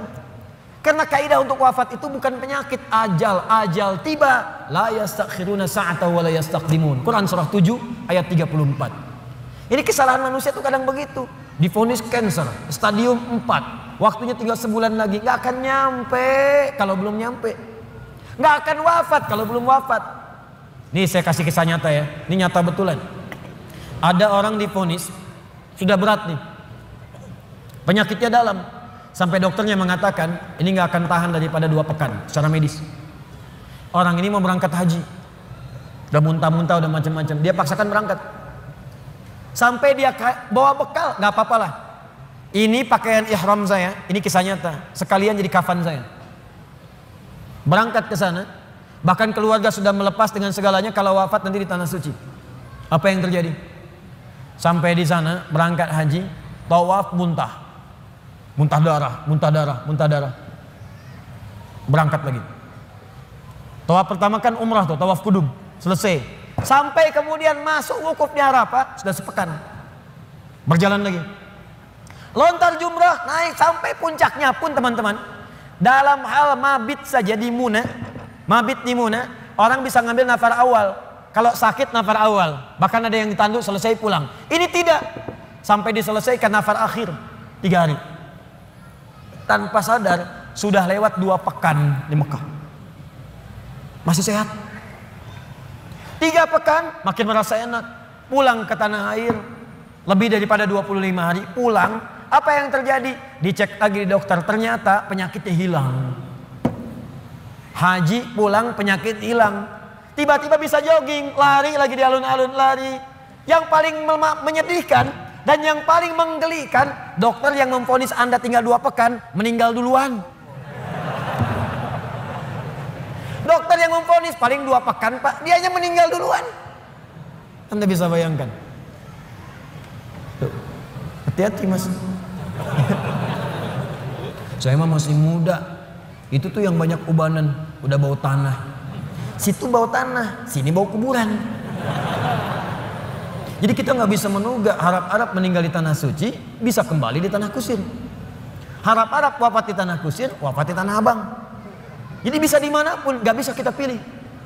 Karena itu kita diajarkan oleh Allah Subhanahu Wa Taala, hati-hati. Kalau kita mendapatkan merasa kurang di satu nikmat, maka segera evaluasi diri. Barangkali nikmat yang lain lebih banyak yang pernah kita dapatkan. Apakah kita hanya akan jauh dari Allah hanya karena satu yang kita rasakan itu? Sementara Allah berikan banyak kepada kita. Nah ini pelajaran penting juga. Awas, awas. Karena ini nanti terkait nanti dengan hal-hal penting. Ada yatim, ada yang lain, ada peminta, ada yang lainnya. Perhatikan baik-baik. Fokus baik-baik. Jangan sampai hubungan Anda pun dengan orang. Karena ayat ini punya hablum minan nas, hablum minallah. Hablum minallah vertikal, hablum minan nas horizontal. Jangan sampai Anda punya hubungan dengan orang sudah bertahun-tahun baik, putus hanya karena satu persoalan yang terjadi di satu hari. Sering terjadi begitu. Anda nggak sadar, bertahun-tahun berteman, bertahun-tahun berkolega, bertahun-tahun bertetangga, di pemerintahan, di jabatan, di harta benda, di macam-macam. Cuman gara-gara satu persoalan lupa dengan kebaikan yang pernah terjadi di masa-masa lalu. Kalau itu terjadi dalam hidup Anda, maka Anda sedang dikuasai oleh setan. Anda sedang jauh dari Allah. Karena ayatnya mengatakan, orang yang dekat dengan Allah tidak akan dipengaruhi oleh persoalan-persoalan yang tiba seketika, dan dia tidak akan melupakan kebaikan-kebaikan yang pernah terjadi di masa lalu. Lawan dari Allah itu tagut. Tagut terbesar itu setan. Allahu waliyyul ladzina amanu yukhrijuhum minadh dhulumati ilan nur wal ladzina kafaru awliya'uhumut taghut. Tagut terbesar setan. Jelas sampai sini? Awas, hati-hati. Kasusnya banyak terjadi. Banyak terjadi di pemerintahan karena masalah persaingan. Sudah lama tiba-tiba sehari nggak sahabatan lagi. Di perdagangan karena masalah proyek satu, padahal sahabatan karena proyek satu, tiba-tiba jadi musuh yang sangat dalam.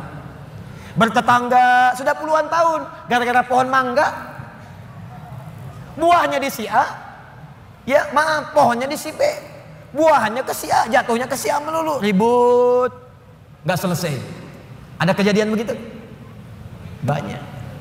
Kalau Anda dekat dengan Allah, Anda akan lapang. Mau mangga silahkan Pak, kalau bisa ambil dengan pohon-pohonnya dari sini. Jelas ya?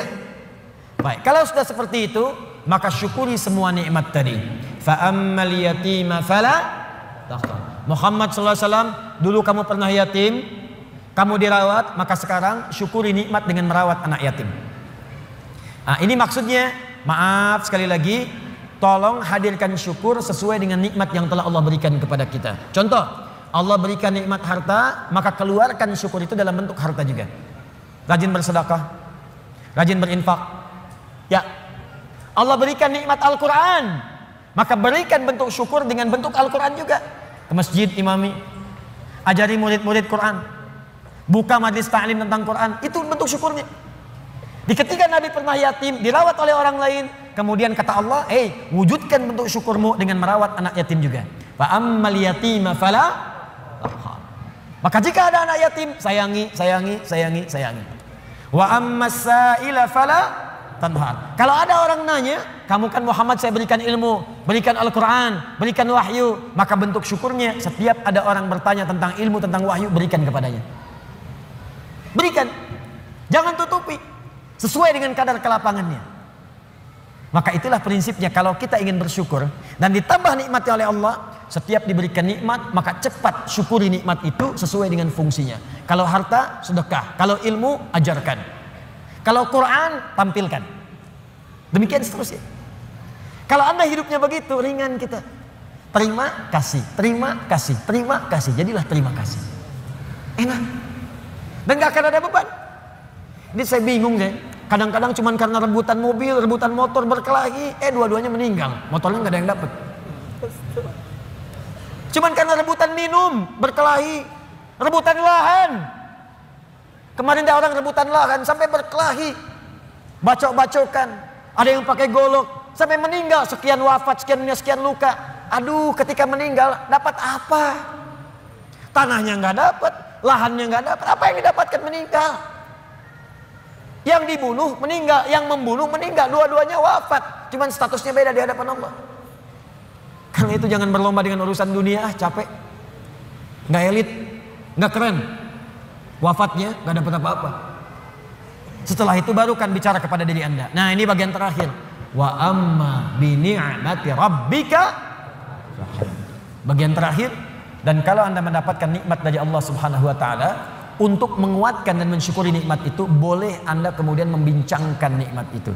Kalimat Qur'annya fahadits, bukan fa'akhbir. Kalau fa'akhbir, sampaikan pada orang. Bikin pamflet dari Sabang sampai Merauke. Alhamdulillah Allah berikan kepada saya nikmat rumah yang luas, pasang, bikin status di Facebook, bikin di Instagram, mobil baru, foto, ceklik. Alhamdulillah, nikmat Allah saya mendapatkan Lamborghini. Itu Maria pamer. Alhamdulillah dapat misalnya kalung baru. Alhamdulillah berlian baru, foto ceklik, berlian harga 8 miliar, pajang. Bukan. Fahadits itu punya dua arti. Satu, membincangkan ke dalam jiwa secara langsung. Diajak bicara diri kita. Ya, diajak bicara. Misal, pernah kan satu waktu kita merenung, ya kan? Lalu kita katakan pada diri kita, alhamdulillah nih dapat ini, itulah fahadits. Dia untuk menekatkan diri kita dengan Allah, misal, bisa konsisten tahajud malam, tahajud. Ajak bicara diri kita. Alhamdulillah, Allah telah memberikan nikmat tahajud, besok harus tambah lagi, jangan sampai telat. Alhamdulillah Allah berikan nikmat Quran, kamu jaga ya, kita jaga ya Allah, mudah-mudahan masuk ke surga. Itu untuk menguatkan diri kita. Jadi kalau terbiasa dengan satu nikmat ibadahkah, nikmat hartakah, nikmat ketenangankah, untuk menguatkan nikmat itu hadir dalam jiwa kita, ada bicara diri kita. Supaya nikmat itu melekat kuat dalam diri kita dan terjaga sampai menghadap kepada Allah Subhanahu wa taala. Yang kedua, hadis itu bisa berarti berbagi sesuai dengan porsinya. Misal, seorang guru ingin motivasi muridnya yang khusus. Datang dia murid-murid khusus. Boleh berbagi pada muridnya. Alhamdulillah, anak-anakku sekalian, murid-muridku, Allah titipkan kepada saya hafalan Quran 30 juz. Yang dihafalkan dalam 6 hari misal. Allah berikan kepada saya sekarang titipan fiqih. Allah berikan titipan saya kepada saya misalnya titipan hadis. Itu tidak ditempuh dengan biasa-biasa. Mesti rajin tahajud, mesti rajin baca Al-Quran, mesti rajin sedekah, mesti ijtihad untuk belajar. Itu boleh, sah.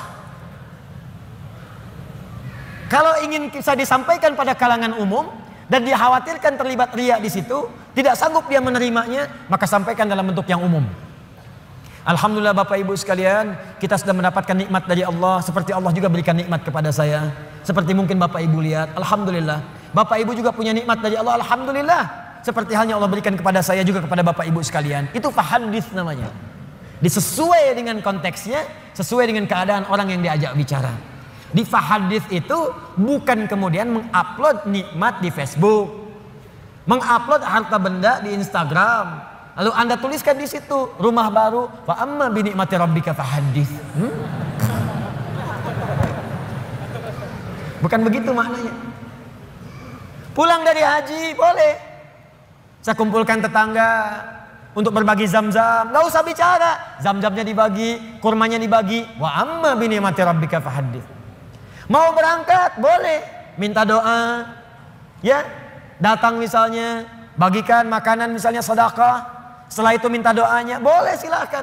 Jadi pesan bagi mereka, kalau dia sekarang haji, besok lusa saya haji. Yang tidak boleh itu riya, yang tidak boleh itu sombong. Terima kasih Bapak Ibu sekalian. Di komplek ini telah datang sudi memenuhi undangan kami. Tolong didoakan insya Allah besok kami berangkat kloter pertama untuk menunaikan ibadah haji. Mohon didoakan lancar ya Bapak Ibu sekalian. Kami banyak dosa, kami minta maaf. Ini haji pertama kami. Mungkin juga yang pertama di komplek ini ya. Ya Pak RT belum haji, ya Pak RW belum haji, ya juga tetangga sekalian belum haji. Nanti di sana kami doakan, insya Allah supaya cepat berhaji seperti kami sekarang. Habis pahala. Nyampe depan Ka'bah foto ceklik, kirimkan ke grup komplek. Hari pertama sholat di dekat Ka'bah. Habis. Itu bukan fa'amma bi ni'mati rabbika fahaddits. Jelas ya? Nah, kalau sudah begitu, maka lapang hati kita. Lapang. Dekat dengan Allah, ada beban hilang. Kekayaan datang tidak silau. Berbagi nyaman, enak gitu. Nikmat dibincangkan pun tenang. Kalau sudah tenang hati lapang, dalam bahasa Arab, sesuatu yang lapang, sesuatu yang tenang itu disebut dengan syarah namanya. Kalau kelapangannya terasa dalam disebut dengan insyirah namanya. Maka setelah ad-duha diturunkan, hati Nabi merasa lapang, tenang. Karena ada berita. Bukankah Anda cari-cari berita dari anak, tiba-tiba hari ketiga nelpon, Assalamualaikum ayah, abi, Assalamualaikum umi. Bukankah hati menjadi lebih lapang? Insyirah, syarah. Maka turunlah kemudian surah yang selanjutnya. Alam nashrah laka sadrak. Bukankah aku sudah lapangkan keadaan hatimu? Tuh. Ini isyarat. Jadi kalau kita dekat dengan Allah, tersambung dengan Allah, online koneksinya bagus, sinyalnya bagus, ibadahnya bagus, tenang, hati pun akan lapang. Maka semua persoalan itu bukan beban, tapi semua yang dibuat oleh Allah untuk membuat hati kita lebih lapang. Wa wada'na anka wizrak alladzi anqadha dhahrak. Dan Allah sudah hilangkan beban yang ada di pundakmu itu. Yang tadinya cacian, makian, ada fitnah, ada macam-macam, bahkan dari orang terdekat. Karena dekat dengan Allah dibuang oleh Allah seperti barbel yang ada di pundak tiba-tiba dilemparkan seketika. Bukankah atlet angkat berat itu begitu besinya diangkat langsung mulutnya kelihatan berubah, wajahnya berubah, naik ke atas. Tapi bagaimana ketika itu sudah dilemparkan, diangkat, lempar, pung, tenang. Alladzi anqadha dhahrak, buang, lempar. Jadi kalau orang dekat dengan Allah, begitu ingat Allah, semua beban yang besar pun seakan-akan dibuang, habis. Setelah itu apa yang terjadi? Ketika Anda bisa bersabar, lebih dekat dengan Allah lagi, lebih dekat dengan Allah lagi, maka yang terjadi, Allah bukan tenggelamkan Anda, tapi Anda akan diangkat di hadapan Allah Subhanahu wa taala. Wa rafa'na laka dzikra. Disebut nama Anda di langit. Si fulan, abdi, hambaku. Si fulan, lihat hambaku, hambaku. Diuji dengan musibah seberat apapun, dia tenang saja. Dia dicaci tidak membalas. Dia dihina dia bersabar. Bahkan orang terdekatnya mengkhianati dia sabar. Diangkat derajatnya oleh Allah. Dan satu kali diputar oleh Allah. Ja'al haqq wa zahaqal batil innal batila kana zahuqa. Satu hari kemudian terbukalah kemudian yang nyata itu, maka yang buruknya hilang, yang baiknya muncul. Bukankah Yusuf alaihissalam pernah difitnah? Bukankah Yusuf alaihissalam pernah masuk penjara? Bukankah Yusuf alaihissalam pernah masuk ke dalam sumur? Bukankah beliau kemudian pernah disiksa? Bukankah beliau pernah dihujat? Tapi apa yang terjadi? Ketika beliau naik jadi menteri, membebaskan Mesir dari kelaparan, datang kemudian punya jabatan, apa yang terjadi? Ditukar semuanya menjadi baik. Wa rafa'na laka dzikrak, diangkat oleh Allah, dan semua masa-masa suram itu hilang seketika. Sekarang saya tanya pada Anda, tidak pernah ada menyebutkan Nabi Muhammad SAW, bukankah yang terbayang kebaikannya saja? Bukankah yang terbayang ketakwaannya saja? Bukankah yang terbayang kemuliaannya saja? Semua beban ketika sedang sholat ditaruh kotoran di atasnya. Ketika beliau berdakwah dilempari di Taif dengan batu. Ketika kemudian beliau sedang tidur akan diusir dikepung oleh 100 pemuda. Semua siksaan, semua tantangan. Tapi apa yang terjadi? Ketika hijrah, semua lapang, balik ke Mekah, wa rafa'na laka dzikrak, diangkat semuanya. Tidak ada yang menyebutkan Muhammad kecuali semua kebaikan. Dan orang-orang sekitarnya kembali menjadi baik. Bagian terakhirnya, kalau Anda ingin mendapatkan ini semua, tidak mudah kata Allah. Bagaimana cara mendekat kepada Allah yang pertama? Maka rumus yang pertamanya, sebelum Anda lakukan dengan pendekatan ibadah kepada Allah, maka Allah berikan rumus cepat. Perhatikan rumus cepatnya. Perhatikan rumus cepatnya. Kalau sedang punya masalah besar, dan masalah itu ingin cepat dibuang dari benak Anda, tidak membebani pikiran Anda, maka keluarkan rumus ini dalam kehidupan. Lihat kalimatnya. Inna ma'al, lihat. Alladzi anqadha dhahrak wa rafa'na laka dzikrak. Fa inna ma'al usri yusra. Kalau Anda sedang punya masalah, kata Allah, langsung tanamkan pada jiwa Anda. Kalau perlu berkali-kali, yakinkan pada jiwa Anda, setiap ada masalah pasti ada solusi. Itu cara mengemas kalimatnya. Setiap ada persoalan pasti ada solusinya. Bahasa gampangnya begini, kalau punya masalah langsung hadirkan di benak kita, pasti ada solusinya, pasti selesai. Nah, orang begitu itu lebih ringan dibandingkan bikin status. Engkau tidak seperti yang aku kira. Rupanya engkau mengkhianatiku di belakangku. Terus nungguin status, disebarin ke orang, capek.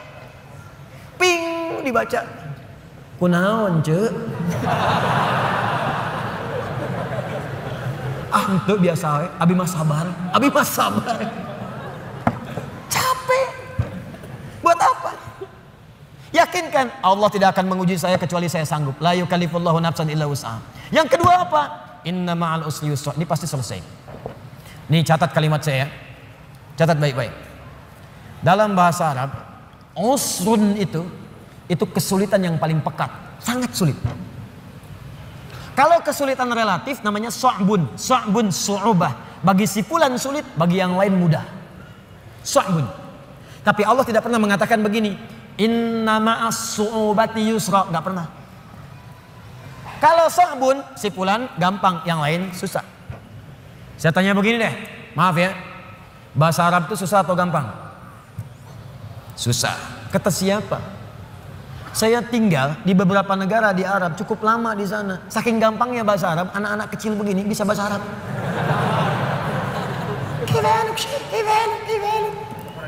Gampang.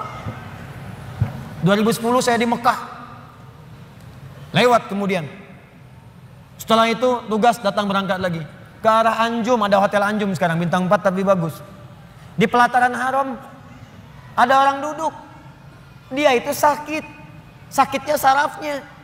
Dia nggak sadar gitu kan. Sakit saraf, Anda bayangkan. Orang bilang penyakit yang saya nggak sanggup lah gitu ya. Sebetulnya tidak ada yang kata-kata yang kasar. Saya nggak bisa keluar kata-kata itu. Ya sakit, terganggu jiwanya, sarafnya. Tapi hebatnya bisa ngadap ke arah hotel ceramah pakai bahasa Arab. Alhamdulillahirabbil alamin. Wassalatu wassalamu ala Rasulillahil karim. Ikhwatal kiram. Bayangkan orang yang sakit saraf bisa ceramah pakai bahasa Arab. Gampang. Kenapa jadi susah? Lalu Anda katakan itu kan orang Arab, Ustaz. Di sini orang Bandung. Kata siapa? Unta Arab ribuan tahun ada di Arab, sampai sekarang nggak bisa bahasa Arab. Beo Cililin bawa ke Mekah, 2 hari ajarin. Assalamualaikum, kaifa. Nah ini kata orang, bukan karena susahnya, ada nggak kemauan bagi kita untuk berusaha. Kalau mau pasti jadi gampang, tapi kalau nggak mau susah, itulah su'ubah. Tapi kalau semua orang susah, bisa. Maaf, bawa mobil susah atau gampang? Susah. Bawa mobil, kalau nyetir mobil bisa, bawa mobil susah. Nggak ada yang bisa, sulit, berat bebannya. Itu disebut usrun namanya. Ain sinra. Usr. Al-usra. Asra. Ya'sr usrun. Tuh. Berat seberat-beratnya. Solusinya, kalau mudah yang relatif namanya sahlun, sahlah, suhulah. Itu bagi si A mudah, yang lain belum tentu. Tapi kalau semua mudah, semudah-mudahnya. Seperti minum air, seperti ngangkat sedotan, seperti ngambil tisu. Jangankan orang 50 tahun, anak 5 tahun bisa ngambil. Itu yusrun namanya. Yusrun. Mudah. Orang yang namanya yusrun artinya orang yang mudah, yang ringan, yang gampang. Yusrun, semudah-mudahnya seperti mengangkat tisu. Kata Allah, lihat sini. Kalau Anda sedang punya masalah seberat apapun usrun, kalau masalah itu ingin diringankan oleh Allah, walaupun solusinya belum datang, maka tanamkan pada hati Anda, ini pasti selesai, mudah, seperti mengangkat tisu. Nggak ada yang susah bagi Allah. Orang yang dekat dengan Allah, dia tahu semua solusi ada pada Allah. Punya masalah dengan harta, Allah yang maha kaya. Masalah dengan ujian, Allah yang maha mengetahui. Allah yang punya ilmu. Masalah di rumah tangga, Allah yang punya solusi. Semua Allah punya. Apa yang tidak punya bagi Allah? Makanya orang yang dekat dengan Allah, begitu ada persoalan, ingat Allah. Masalah pasti selesai. Kayak ngangkat tisu, bagi Allah gampang. Jadi kalau sedang punya persoalan, Bu, di rumah tangga, nggak usah banyak mengeluh. Ya, walaupun belum datang solusi, sampaikan pada jiwa kita. Insya Allah selesai. Saya yakin ya. Kapan? Terserah Allah. Yang penting saya ikhtiar. Setelah itu ini indah. Fa idza faraghta fansab. Setelah itu move on. Itu bahasa kitanya. Faraghta fansab, move on. Kalau kita udah selesaikan yang ini, siapkan lagi rencana berikutnya. Jangan mati sampai di situ. Jangan berhenti sampai di situ. Apa gara-gara tidak lulus satu mata kuliah Anda ingin keluar dari kampusnya? Apa yang Anda kerjakan? Anda itu lulus 4 mata kuliah, gagal 1. Apa kemudian tiba-tiba ingin meninggalkan kampusnya? Tapi saya kecewa dengan dosennya. Sebetulnya saya lulus, dikasih nilainya malah D. Gara-gara dosen gak suka dengan saya. Buktikan dengan ilmu Anda. Gampang, move on. Kerjakan, sudah yang sudah berlalu, sudah. Sekarang saya hadapi. Hadapi dengan benar. Gak usah berhenti di situ. Di pekerjaan Anda dicela. Gak benar kamu begini. Buktikan, sekarang saya selesaikan. Fa idza faraghta fansab. Kalau udah selesai yang ini, siapkan yang berikutnya. Setelah itu wa ila rabbika farghab. Jangan lupakan hubungan dengan Allah supaya diringankan apa yang Anda sedang kerjakan itu. Itu rumusnya. Ini memang mudah dibincangkan dan tidak mudah dipraktekkan. Tapi kalau kita jadikan manhaj sebagai acuan, insya Allah akan berpengaruh pada kehidupan. Gak percaya silahkan Anda praktekkan.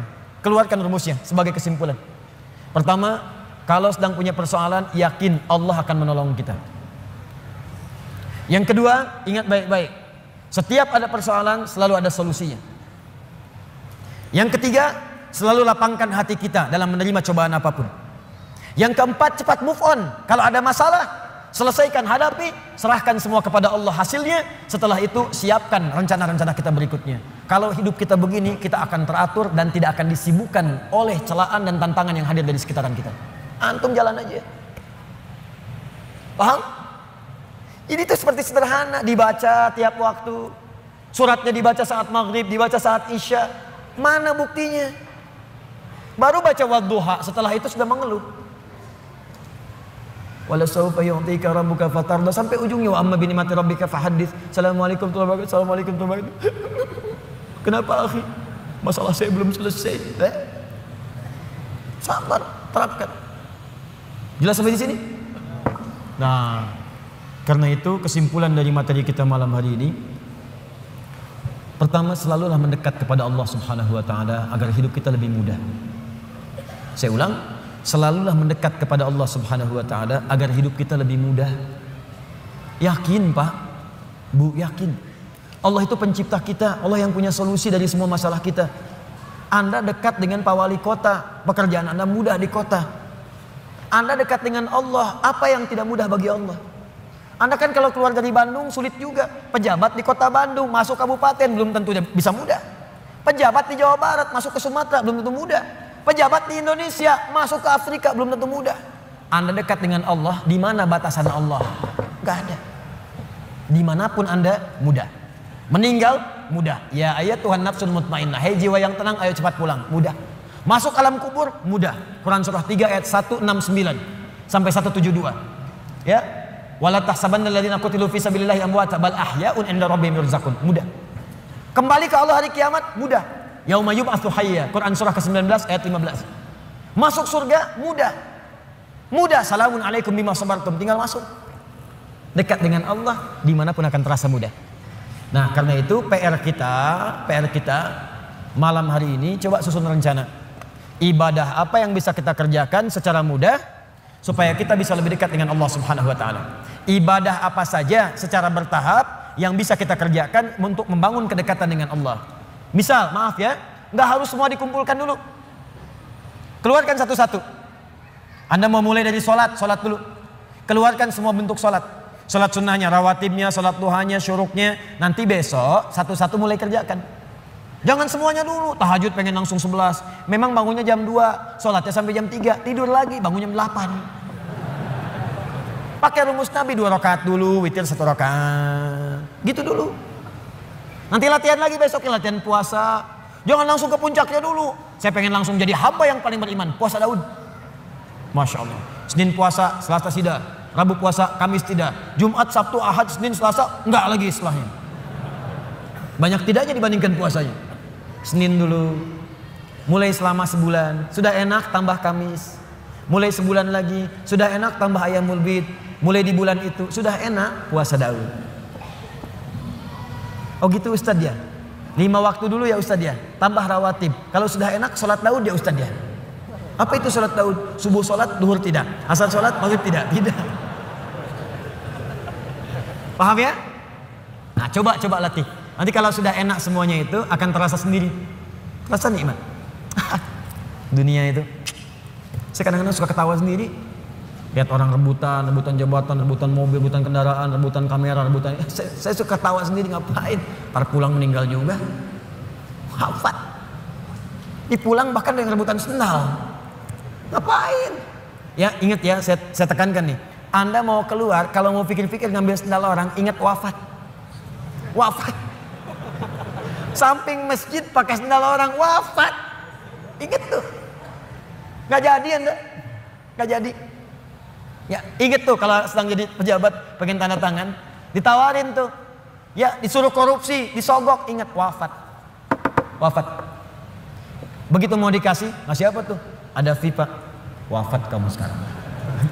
Wafat sekarang. Wafat. Oh masa sih Pak wafat? Tobat kamu, tobat. Tapi 1 triliun Pak. Gede gening. Ayo istihoroh. Ingat ya, itu poinnya, dekati diri kita dengan Allah. Setelah itu, lihat apa yang terjadi. Rasakan bedanya, bedakan rasanya, pasti akan terasa bedanya untuk kita semuanya. Saya kira itu 2 surah yang kita bahas malam hari ini. Memang surah ini biasa kita bacakan, tapi jarang diamalkan oleh setiap orang-orang yang membacanya. Karena itu, dari sini mudah-mudahan kita dikuatkan oleh Allah untuk mengamalkan isinya. Semoga kita dilapangkan hatinya dan saling berbuat baik. Kalau ini dianggap berhasil apa yang saya sampaikan, setelah ini ada kelapangan dalam jiwa kita. Tapi kalau tidak merasakan ada pengaruh, berarti mungkin mohon maaf. Bisa jadi Anda yang kurang fokus, atau saya yang kurang benar menyampaikan. Atau mic-nya yang kurang jelas. Tidak ya, kita belajar dengan baik insya Allah. Mudah-mudahan ada kemuliaan untuk kita semuanya. Saya kira itu yang kita sampaikan. Mudah-mudahan ada manfaatnya. Allahumma taqabbal minna innaka antas samiul alim. وتب علينا إنك أنت التواب الرحيم اللهم ربنا لا تدع لنا في مقامنا هذا وفي كل مقام ذنبا إلا غفرته ولا هما إلا فرجته ولا دينا إلا قضيته ولا مريضا إلا شفيته